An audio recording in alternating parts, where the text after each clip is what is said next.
Hi, my name is Fahad Al Obaidly. I'm a fashion designer and an artist. Right now we are at R29.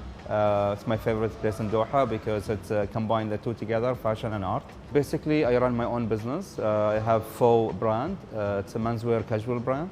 We were operating for a year, so I do that full time. And I'm leading any initiatives that related to fashion in Qatar through Virginia Commonwealth University. I'm part of their jury for their students. At the same time, I'm part of the Fashion Fund program here in Qatar. I look at the situation right now from two windows, I would call it. The creative window and the business window. So from the creative window, to be honest, it's allowing me to really reflect and see internally what I really care about, so I can really translate it or interpret it in my business. The idea of like going to basic, going to more sustainable models, thinking about the environment more, and really think about how whatever I do, it's affected people from their daily life.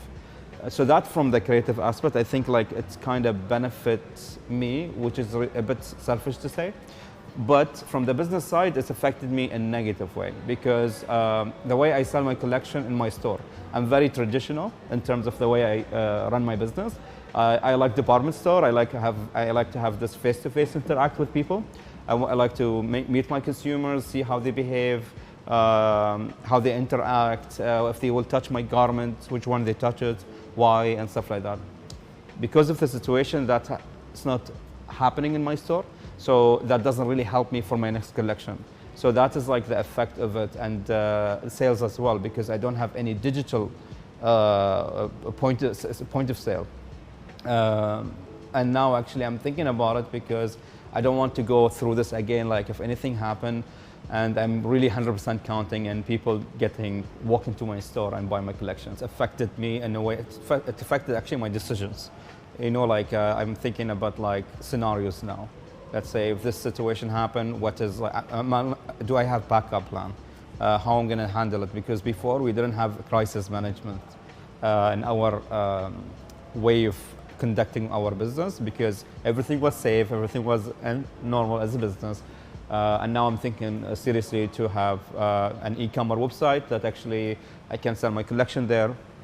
My fear before not to have e-commerce because that will kind of push the brand to go global or international, which actually something I didn't put it in my business plan because I want the brand to grow organically. We started 1 year ago, and I want to have 3 years sustainable, more like sustainable model that actually cater to Qatar, the Qatari market, stuff like that. But looking at the current situation really opened my eyes to different solutions that actually make me expand. So definitely like the situation make me come up with plan A, B, C. The way I conduct the brand or the collection, basically it starts with the mood board. So I had this 1 month meditation. I travel usually in this month, and I go to places that inspire me. Like my last trip, I went to Peru, and I really liked about the idea of like thinking about more sustainable element to produce your collection, and not really to harm the industry, because I liked about the llama wool. They brush it, they don't cut it. So it's a lot of process, but at the same time doesn't really interfere in the daily life of the animal or really take something from it, because the wool will devolve by itself. So that's why I introduced it to my collection, because I like the idea of I don't take something from someone, but at the same time I upcycle whatever left over from his body or her body or stuff like that. Usually the way I create my collection starts with the mood board. I would not call myself a photographer, but I like to take photos of things I liked or I capture my attention. So I took this, I print all those photos, I put them in my mood board, and I have a wall next to my bed, and I put all the photos. And from all of them, I unified what I liked. I liked the color in this, I liked the spirit of this, I liked the shape of this, or the person and stuff like that. And I kind of like merge all these ideas in one, and then I think about the guy, he will wear it. Who is this person? How he look like? Is he married? What he do during his weekend and stuff like that. When I identify this person, it really it allowed me to merge the collection or the artwork or the dresses or the collection with the person that actually he will wear it and how actually it will affect him daily. That's why we came up with the breathable fabric, because in Qatar, like it's most of the time it's warm weather, and the breathable fabric really allow your body to cool down, and it suck as well the wet or anything like liquid. So that's why we thought about like how actually our collection would really influence or like contribute to this person's daily life. So if he will wear something, he can wear it for his work, and then he goes out after to meet his friends for coffee or anything. So he can keep the same look. And then I see how I can like add more functional pieces that actually like someone, because the man I think of, he's a man like me. I work a lot, I'm very active, I don't relax, I'm constantly working on a project.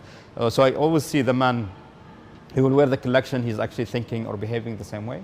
So that's why I make it more active, more flexible, adjustable according to this person's agenda.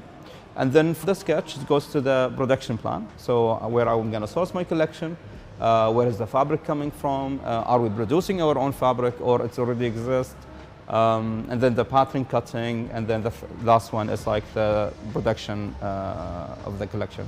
But it's affecting me from the production aspect, because like I always like source things from outside of Qatar. Right now, like I'm literally intensely searching around the shops, like what exists, what we can have here, and how we can utilize it. Like but through this actually research, we found a solution, because there's a market where they have a lot of fabric that actually people use only like 20% of it or 30% of it for abayas and stuff like that, and the rest it's thrown. So actually because of what happened of the situation, and really build the awareness of more sustainability and like more eco-friendly behavior for the brand, more responsible. While I was going through the workshop, I promise you that will never happen if this is the situation right now. I might see it, but it will not register. But because we've been through this situation, it really make me, like it's opened my eye to different things that actually it was around us, we didn't pay attention to. And actually I start like asking the guys if I can collect the leftover, like whatever was additional from the design or the abaya or whatever, to really rebuild from those collection to upcycle them to my collection. So this is what we did now. We thought like, okay, if I cannot produce locally fabric, let us do a zero waste policy, where we go around the market and take the waste fabric from them and then upcycle it and make it more wearable today. About the sustainability and like the more eco-friendly approach, I think the situation really made us kind of look at different type of models that actually we should follow in order to have, because the situation happening now, and we might go back after everything is done and the situation will be, inshallah, like okay, like maybe we're gonna go back to our previous behavior, the way we consume fashion and stuff like that. And our brand, like to be honest, I think fashion always influenced social responsibility somehow, about women's rights, about like oversized models and stuff like. There's so many things the fashion industry tackled and actually highlighted. So I like what happened now, because actually now we have the chance to really have evidence, like tangible evidence about like why we're gonna push the more eco-friendly approach to the fashion industry, and work toward zero harming to the animals or like the environment around us when we produce fashion. And that actually affects me personally. Like I look at it from, I hope I'm gonna keep doing this, because now I look at my way of thinking when I want to produce my collection, it's more responsible. Like again, about the zero waste approach, the way I want to do it. I do believe like now the situation kind of like tap in the shoulder to say like, wake up, conduct your business in more friendly way, because always you have a choice. This is what I do believe. Like it's not like you don't have a choice. You have a choice. Either you do right or you do wrong. Because sometimes like things sound profitable, but not necessarily profitable to your soul or profitable to the way you want to conduct yourself, because the brand, it's a legacy of a person.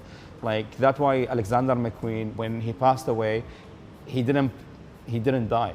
His legacy behind his approach, his spirit, his philosophy lived within his brand. So that's why I'm thinking now, like I'm here today, but maybe tomorrow not. So how I'm gonna keep, how Fahad brand will influence the fashion industry somehow. Not only the fashion industries, even the consumers, the way they behave in terms of they consume fashion or they consume luxury goods. Because it's easier to say it, but when we go back to the normal norms and stuff like that, it's easier to slip and go back to your behavior when you consume a lot and you consume like animal print, animal fabrics and stuff like that. That way, like I think it's become part of the business plan pillars, like to about the social responsibility and more eco-friendly spirit. We embedded within the communication strategy, the brand DNA, the collection, and even we embedded within the type of target audience we are targeting. That will kind of give us a more structured approach to our production, plus campaigns we run. Our campaigns is really effective in the fashion industry. Like whatever we do, if you want to sell a product or you want to sell a lifestyle, the more you saw like Dior campaign or Adidas and stuff like that. Like Adidas campaign, it's like the best example because it really indicates lifestyle. It's like you want to be more sporty, healthy, more interactive, more like teamwork and stuff like that. And whoever watched those campaigns really influenced them somehow within their own environment. How those kind of campaigns really influence people in the daily life and make them more aware about how they conduct their lifestyle. I think the only thing I want to say or leave behind, considering the situation right now, like we need to be more responsible toward the people around us. Again, like it might not affect young generation, but it's direct effect to the older generation. We need to be more responsible to try to support the initiatives. Stay home, stay safe. That is like kind of the slogan I think I want to leave behind.